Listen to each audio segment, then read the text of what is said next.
रमेश, तुला माझ्यातली कोणती गोष्ट फार आवडते? विना. लोक काळाबरोबर बदलतात, पण तू नाही बदललास. रमेश, ते कसं? विना. जेव्हा आपण भेटलो तेव्हा तुला कामधंदा नव्हता आणि आज देखील तू काहीच कामधंदा करत नाहीस.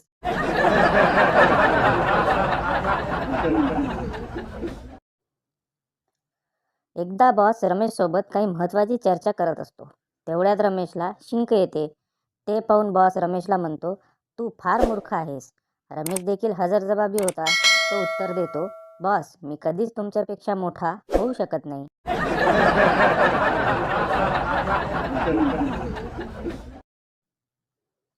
भिकारी, फक्त 2 रुपयाचा प्रश्न आहे बाई. बाई, विचार विचार, कदाचित मला येतंय का बघू. भिकारी अजून धक्क्यातून सावरला नाही.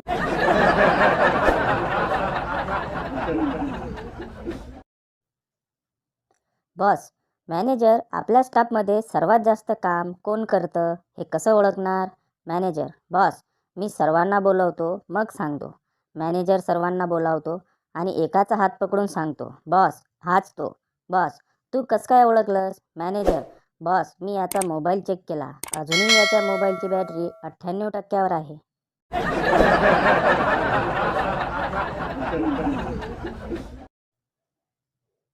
बॉस, सेक्रेटरी, मी एका दुविधेत अडकलो आहे. सेक्रेटरी, काय बॉस?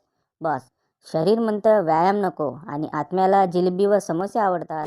काय करू कळत नाही. सेक्रेटरी, शरीर तर नश्वर आहे, आत्म्याचं एक.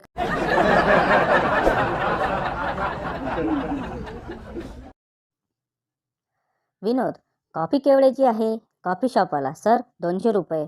विनोद, आणि साखर? कॉफी शॉपवाला, सर शुगर फ्री आहे. विनोद, ओके, मग 5 किलो साखर दे.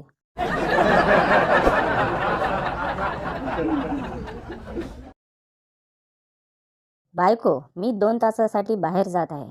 तुम्हाला काय हवंय? नवरा, मला तेच हवंय.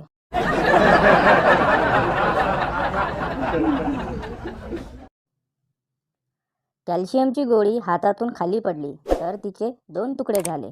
पोटात जाऊन काय कपाळ हाडं मजबूत करणार ती? एका आजीबाईची शंका.